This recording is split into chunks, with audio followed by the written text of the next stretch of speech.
Est-ce que la Thaïlande est toujours un pays pour s'expatrier en 2024? La fin de l'incompréhension et les solutions, c'est le sujet de cette nouvelle vidéo de notre chaîne H Stratégie dans laquelle on va parler des changements législatifs en Thaïlande, voir comment cela peut être compris, comment cela va impacter les gens qui vivent en Thaïlande et surtout se concentrer sur les solutions. Avant de commencer, les rappels habituels, pense à nous rejoindre sur Telegram, nous sommes plus de 3700. Pense également à t'abonner à la chaîne et à activer la cloche de notification. Tu peux nous rejoindre également sur Discord pour poser tes questions, échanger avec la communauté et avoir encore plus de valeur. Tous les liens se trouvent sous la vidéo en description.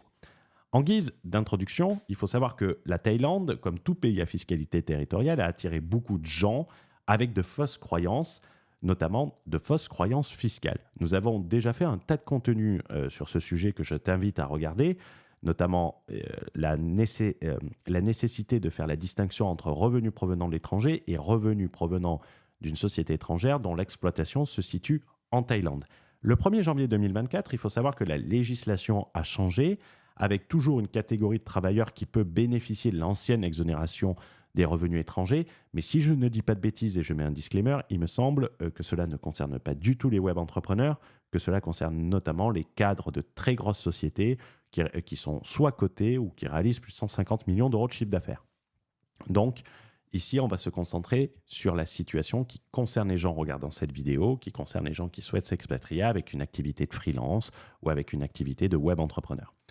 Également, nous allons animer un atelier 100% offert sur la stratégie d'expatriation capitaliste où nous verrons comment établir son centre opérationnel dans le meilleur pays dont personne ne parle en matière de fiscalité et d'aspect opérationnel, de blinder sa résidence pour pouvoir se déplacer sans avoir de mauvaises surprises, que ce soit dans les pays dans lesquels on se déplace, mais également du pays duquel on s'expatrie, notamment la France, la Belgique, ainsi que les stratégies de mercenaires capitalistes en termes de géodiversification et de multiplication des leviers, notamment le principe de holding mobile, de société virtuelle qui permet de décupler les bilans et de garder l'historique et de garder sa société tout en la faisant soumettre à la fiscalité locale. N'hésitez pas à vous inscrire, c'est entièrement gratuit. Le lien se trouve sous la vidéo et dans le commentaire mis en avant. Et également, en contenu offert, tu trouveras dans la description sous la vidéo le programme Expat Strategic Pro qui est 100% offert, dans lequel j'explique plus en profondeur la notion de centre opérationnel. Donc, n'hésite pas à le rejoindre. Pour bien comprendre ces changements législatifs en Thaïlande et savoir si la Thaïlande est toujours une destination intéressante d'un point de vue capitaliste, d'un point de vue fiscal, d'un point de vue développement de son business, il va être nécessaire de se placer avant le 1er janvier 2024 pour comprendre ce qui a changé à partir du 1er janvier 2024. Et tu vas voir, il y a plein de surprises.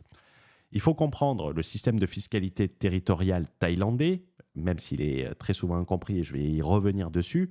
Le système thaïlandais avait une fiscalité sous forme territoriale, mais notamment avec une forme de remittance basis, qui est un héritage anglo-saxon. C'est-à-dire que les revenus étrangers sont imposables en Thaïlande s'ils sont remis en Thaïlande. Sont considérés de remis en Thaïlande tous les revenus que tu vas dépenser en Thaïlande ou tous les revenus que tu vas transférer sur un compte thaïlandais. Cette notion est un peu complexe. On va essayer de la détailler avec un exemple très clair pour expliquer comment fonctionnait le système précédemment. Imagine la situation suivante. On va dessiner la frontière thaïlandaise. On va prendre le cas d'un entrepreneur, personne résidente thaïlandaise au sens de la législation thaï. Cette personne, elle a un compte bancaire en Thaïlande, elle a un appartement en location en Thaïlande qui coûte 36 000 euros par an et elle est actionnaire sans activité, c'est-à-dire qu'elle ne gère rien. Elle reçoit que les dividendes d'une société aux îles Caïmans versant des dividendes. Imagine, elle a investi dans des SPV aux îles Caïmans qui ont investi dans les startups et qui lui versent des dividendes. Ces dividendes s'élèvent à 500 000 euros par an et sont versés sur un compte bancaire qui peut être partout, sauf en Thaïlande. Ça peut être un compte bancaire généralement à Singapour, en Suisse ou dans d'autres pays. Donc l'argent des dividendes arrive sur ce compte. Une fois qu'il est arrivé sur ce compte, la personne résidente va faire plusieurs opérations. Déjà, elle va transférer immédiatement 100 000 euros sur sa banque thaïlandaise. Elle va se servir de la carte bancaire de son compte étranger pour dépenser 150 000 euros. Sur ces 150 000 euros, il y aura 50 000 euros qui seront dépensés en Thaïlande, que ce soit pour aller bouffer au restaurant, pour aller payer une bouteille de champagne ou aller dans un restaurant ou retirer de l'argent. Et il y aura 100 000 euros qui seront dépensés en dehors de la Thaïlande. Et également, elle se servira de son compte bancaire étranger pour payer l'appartement à Bangkok, qui est de 36 000 euros par an. Ici, seules les sommes remises en Thaïlande seront imposées. Et ce que nous allons voir, c'est quelles sont les sommes qui sont remises en Thaïlande. En réalité, tu vas avoir les 100 000 euros que tu as déposés sur ta banque thaïlandaise. Tu vas avoir également les 50 000 euros de dépenses en Thaïlande sur ta carte bancaire. Et également, tu vas avoir les 36 000 euros que tu auras payé de loyer en Thaïlande. Ça sera remis en Thaïlande. Ça sera la devise qui est remise en Thaïlande. Donc, en tout, tu auras, dans cet exemple précis, 186 000 euros qui seront imposés par tranche pour un total de 52 337 euros en suivant le barème progressif de l'impôt sur le revenu en Thaïlande. Cependant, il y avait une particularité, c'était le décalement ou le décalage étant beaucoup plus français, du rapatriement. Jusqu'en 2024, si les revenus étaient rapatriés un an après les avoir reçus, c'est-à-dire que par exemple, tu recevais les 500 000 euros sur ton compte, t'attendais un an et t'envoyais les 100 000 euros sur ton compte Thaï, ils n'étaient pas imposés, même s'ils étaient remis sur un compte bancaire local. Donc en gros, tu tenais un an, ensuite tu rapatriais les fonds et tu n'avais aucune imposition, même en cas de remise en Thaïlande. Dans l'exemple précédent, c'est les 100 000 euros que tu rapatriais sur le compte Thaï étaient rapatriés l'année suivante, tu ne payais pas d'impôt dessus. Pas d'imposition et donc inutile de contrôler. Tu ne vas pas contrôler dans des pays à 0% d'impôt sur le revenu, tu ne vas pas avoir de contrôle fiscal personnel. À Dubaï, tu n'auras pas de contrôle fiscal personnel, tu auras des contrôles fiscaux sur les sociétés. Puisqu'il n'y a pas d'impôt, pourquoi les contrôler lorsqu'il n'y a pas d'impôt? Et là, nous étions, dans l'exemple précédent, dans une forme de rentier, c'est-à-dire que la personne, elle ne gère pas la société. Il n'y a aucune exploitation locale de la société aux îles Caïmans. La personne est un pur actionnaire. On ne parle pas de faire des vidéos depuis sa chambre à Bangkok pour vendre des formations que tu encaisses sur une société étrangère. Donc, en gros, même en rapatriant les revenus la même année, c'était même difficile pour l'administration, voire impossible de le prouver. Et on va voir qu'en plus, il lui manquait un outil qui va être mis en place, on le verra dans la prochaine partie. Un deuxième rappel utile, c'est la notion de résidence fiscale d'une entreprise. On a parlé de résidence fiscale à titre personnel. Une entreprise en tant que personne morale a également une résidence fiscale. C'est-à-dire que lorsque tu as une société offshore, et si cette société offshore n'a aucune substance dans le pays, c'est-à-dire aucun employé, les assemblées générales sont tenues en dehors du pays. Il n'y a aucun directeur local, aucun bureau, rien. C'est juste une boîte aux lettres que tu as ouverte sur Internet pour 1000 balles. Et que tu prends toutes les décisions de cette société dans le pays dans lequel tu es résident fiscal, cette société ne sera pas résidente fiscale du pays où elle a été incorporée, elle sera résidente fiscale du pays là où tu te trouves, toi en tant que gérante de cette société. Pour faire simple, si tu as une société offshore dont tu es l'actionnaire unique, où tu prends toutes les décisions et que tu gères effectivement tout depuis la Thaïlande, cette société sera considérée de résidente fiscale en Thaïlande et devra payer l'impôt sur les sociétés en Thaïlande, et donc les revenus générés au travers de ces sociétés ne proviendront pas de l'étranger, même s'ils sont encaissés à l'étranger. Même ChatGPT, dans sa dernière version, te confirme. En principe, Hong Kong impose les sociétés sur les revenus générés à partir de Hong Kong. Si votre société génère tous ses revenus à l'étranger et ne mène aucune activité commerciale à Hong Kong, elle pourrait ne pas être imposée à Hong Kong sur ses revenus. La Thaïlande utilise le concept de gestion et contrôle effectif pour déterminer la résidence fiscale d'une entreprise. Si une société est gérée et contrôlée depuis la Thaïlande, elle pourrait être considérée comme une résidente fiscale en Thaïlande, même si elle est enregistrée à l'étranger. Les critères et la gestion des contrôles effectifs, toutes les décisions de gestion sont prises en Thaïlande. Il n'y a pas d'activité substantielle ou de personnel à Hong Kong. Les autorités fiscales thaïlandaises pourraient considérer que la société est effectivement gérée et contrôlée depuis la Thaïlande. Cela signifie que les revenus de la société pourraient être soumis à l'impôt sur les sociétés en Thaïlande comme une entreprise locale. Même ChatGPT le dit, tu peux lui poser la question. La question qui se pose maintenant, c'est qu'est-ce qui a changé après le 1er janvier 2024 et qu'est-ce qui fait que la Thaïlande va devenir sans doute beaucoup moins intéressante et que certaines personnes vont pouvoir avoir des surprises. La fiscalité reste la même, sauf qu'il y a cette suppression du décalage de rapatriement. C'est-à-dire que même si tu rapatries les sommes dans 1 an, dans 2 ans, dans 10 ans, elles seront tout de même imposées en Thaïlande. Depuis le 1er janvier 2024, la règle qui exonère d'impôt les revenus rapatriés 1 an après, elle est tout bonnement supprimée. C'est-à-dire que même dans l'exemple précédent, si les 100 000 euros, tu les virais en Thaïlande 1 an après, ils seront tout de même imposés. C'est-à-dire que tout argent remis en Thaïlande sera imposé. Quelle est l'imposition en Thaïlande? L'imposition en Thaïlande, les gens adorent la Thaïlande parce que tu as une qualité de vie incroyable, que tu as un coût de la vie qui est faible.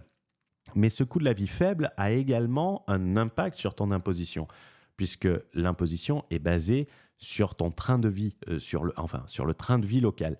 La Thaïlande, d'un point de vue barème progressif de l'impôt sur le revenu, il a un barème qui s'étend de 0 à 35%. Le niveau de vie étant plus faible en Thaïlande, le barème de l'impôt sur le revenu, il augmente aussi beaucoup plus vite. Tu as très peu de Thaïlandais qui vont gagner 50 000 balles. 50 000 balles en Thaïlande, allez même, tu prends 30 000 euros. 30 000 euros en Thaïlande, c'est une minorité qui le touche. Mais toi, en tant qu'occidental expatrié qui vend à des clients occidentaux, tu vas avoir ce niveau de vie. Au Luxembourg, si tu vas au Luxembourg, 30 000 balles, c'est limite le SMIC, et je me demande même si c'est pas en dessous du SMIC. Faisons un comparatif pour bien comprendre la fiscalité thaïlandaise et cette notion de train de vie dans l'imposition.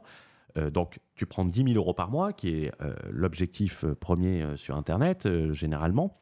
En France, si tu as 120 000 euros de revenus, tu vas payer 34 000 euros d'impôt sur le revenu. C'est la partie impôt sur le revenu. En Thaïlande, sur 120 000 euros de revenus, tu vas payer 45 000 euros d'impôt sur le revenu. Donc, ces tranches progressives vont devenir importantes plus rapidement qu'en France, qui a également le même système de barème de l'impôt sur le revenu. C'est-à-dire que tu as une partie qui est imposée à 0, tu as une partie qui est imposée à 9, tu as une partie qui est imposée à 15. Je ne connais pas exactement les seuils, mais tu peux le regarder sur Internet. Mais également, la suppression de cette règle va dire qu'il va y avoir des contrôles qui vont être renforcés, des contrôles de situation fiscale. Et il faut savoir que la Thaïlande, hasard, je ne pense pas, a signé le 15 août 2023 le CRS pour Common Reporting Standard, comprend l'échange automatique d'informations d'un point de vue bancaire et fiscal. Et les premiers échanges, ils auront lieu quand, à ton avis? Ils auront lieu fin 2024. C'est les premiers échanges. Donc, la Thaïlande fournira, par exemple, à la France les résidents fiscaux français qui ont des comptes en Thaïlande, chose qui n'était pas fait avant de manière automatique, qui pouvait être fait à la demande, comme la France fournira à la Thaïlande toutes les personnes résidentes fiscales en Thaïlande qui ont un compte. Et ça, dans toutes les places financières du monde, Singapour, Hong Kong, et avec une particularité pour les États-Unis qui a un système sur la nationalité, le FATCA, mais qui est également réciproque, même si cette réciprocité a un peu de mal à se mettre en place. Ce qui veut dire que jusqu'en 2024, la Thaïlande n'était pas du tout au courant des comptes bancaires étrangers des résidents fiscaux en Thaïlande.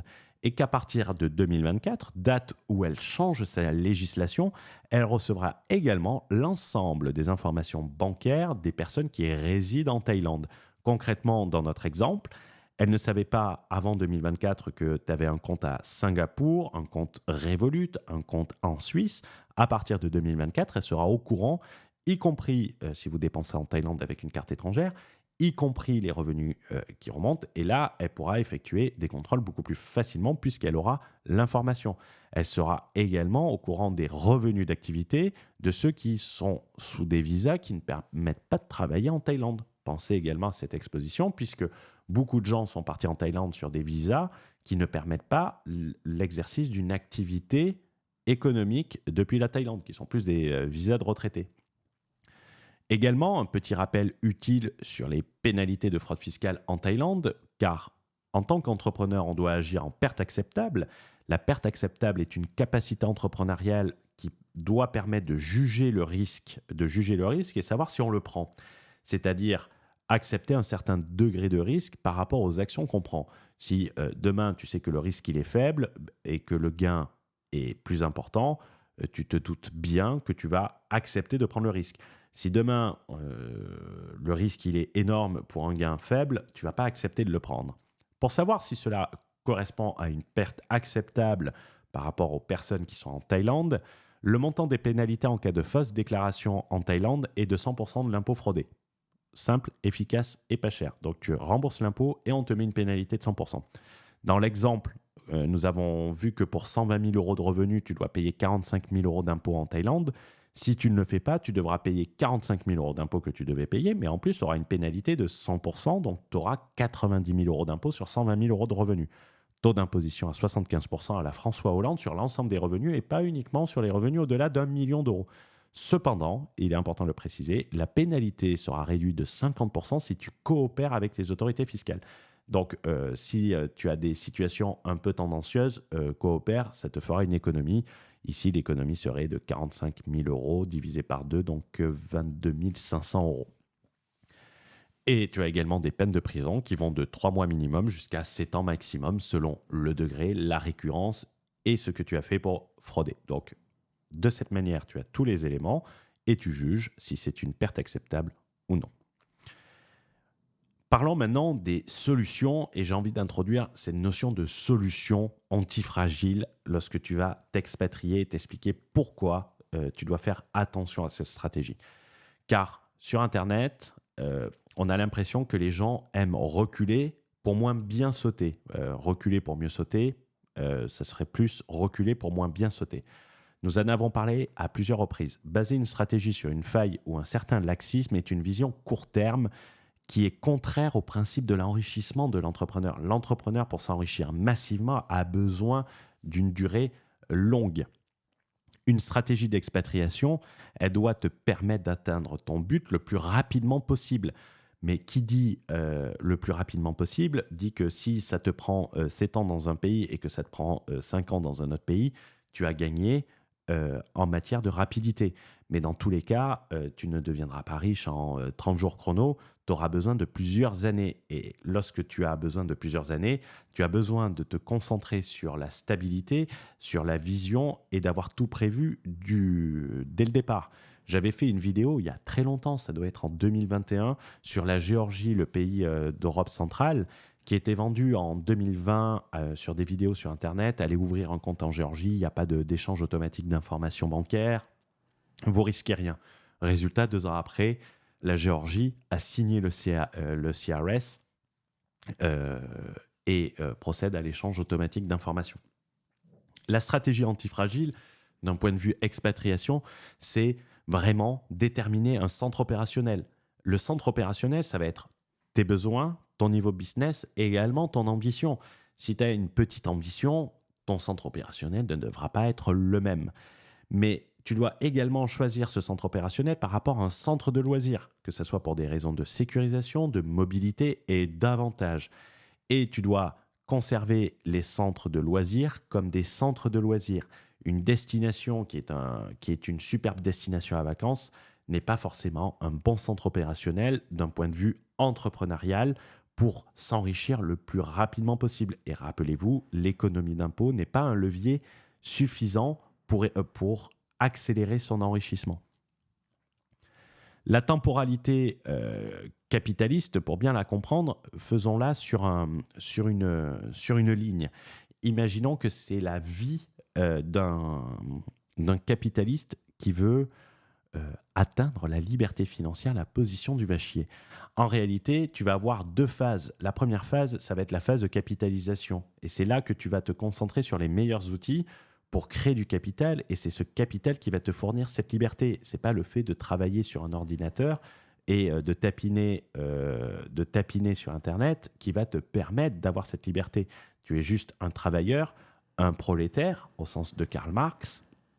Les prolétaires étant ceux qui ne détiennent que leur force de travail, peut-être un prolétaire embourgeoisé, mais tu n'es pas dans la bourgeoisie qui détient le capital et qui n'a plus besoin de travailler. Et ensuite, tu as la phase rentière, et cette phase rentière où tu vis des rendements de ton capital et où tu peux te permettre que tes revenus de business, soit du bonus, soit de l'argent de poche, paye les voyages. Et en fait, tout se trouve dans la rapidité d'exécution. Car quoi qu'on dise, un business en ligne est un excellent levier, pour ne pas dire sans doute le meilleur levier pour créer du capital. Mais pour créer du capital, c'est une condition nécessaire mais pas suffisante. Il faut comprendre qu'un business en ligne a une durée de vie excessivement courte, et si les chiffres ils peuvent monter très vite, ils peuvent faire le sens inverse aussi rapidement. Et par exemple, il y a un témoignage d'Oussama Ammar que je trouve très honnête, très transparent, car ce n'est pas un discours qu'on a l'habitude de voir sur Internet, où il explique qu'en un an, il est passé de 300 000 euros par mois à 20 000 euros par mois. S'il avait donc la phase de test, la phase de tir, la phase de capitalisation sur un business Internet, elle est excessivement courte. Tu n'as pas le temps de tester des trucs parce que ton business peut décroître à partir du moment où tu ne t'y attends pas. Les gens ont souvent tendance de se dire, tiens, je fais 50K par mois. Regardons 5 ans après. Regardons les anciens entrepreneurs qui ont commencé sur Internet très tôt. Est-ce qu'ils génèrent toujours ces revenus ? D'où l'importance de mettre une stratégie capitaliste dès le départ, le plus rapidement possible, pour se créer du capital et ensuite n'avoir besoin que de son business comme de la side money, dans l'exemple de Oussama Ammar ici, et vous trouverez très peu de retours d'expérience comme ça, donc il faut saluer l'honnêteté et la transparence. S'il avait mis une stratégie capitaliste, il aurait les 24 business, ça payerait, ça serait l'argent de poche. Il n'est de si bonne compagnie qu'il ne se quitte, donc il va être temps pour moi de conclure sur cette vidéo. La Thaïlande, quoi qu'on dise, n'a jamais été une destination d'expatriation capitaliste. C'est une destination d'expatriation rentière, et c'est d'ailleurs pour ça que beaucoup de retraités y vont. Que ce soit en termes de visa, que ce soit l'impossibilité de détenir 100% un business en Thaïlande, que ce soit l'obligation de passer par des structures offshore fintech pour pouvoir opérer depuis la Thaïlande et d'être aux limites, j'allais dire aux limites de l'illégalité, c'est dans l'illégalité totale, mais avec une certaine forme de laxisme qui nous rassure. Elle sera encore moins avec un niveau d'imposition sur le revenu supérieur à la France, sans pour autant pouvoir avoir une société sur place, lorsqu'on gagne 10K par mois. Et souvent, on se dit que l'expatriation, c'est la France sans les défauts de la France, et je suis tout à fait d'accord sur cette notion. Cela est sans doute vrai au niveau également de la justice en Thaïlande. Ça m'étonnerait que la justice en Thaïlande soit aussi laxiste que la France. Pour être aussi laxiste que la France, il faut être quand même relativement bon, et aussi lent également. Donc, si demain tu as un problème en Thaïlande, à mon avis, t'entends pas avoir droit à l'avocat, tout ça, c'est direct au placard et tu te démerdes ensuite. Donc, pour ceux qui se disent « je m'en balèque » et qui ont des structures et des déclarations à la gîte-empreneur, prenez ça en compte également. C'est un conseil. Je considère le business comme étant la colonne vertébrale de son enrichissement. Et par business, je dis ce que tu vends. Si tu vends de la merde, ça ne sera pas la colonne vertébrale, mais également sur la structure, comment tu encaisses, comment tu déclares, comment tu es bien. Je ne suis pas sponsorisé par le fisc. Et si tu brises cette colonne vertébrale de ton enrichissement, tu vas revenir dans une rat race finale. Et je pense que c'est le but de personne.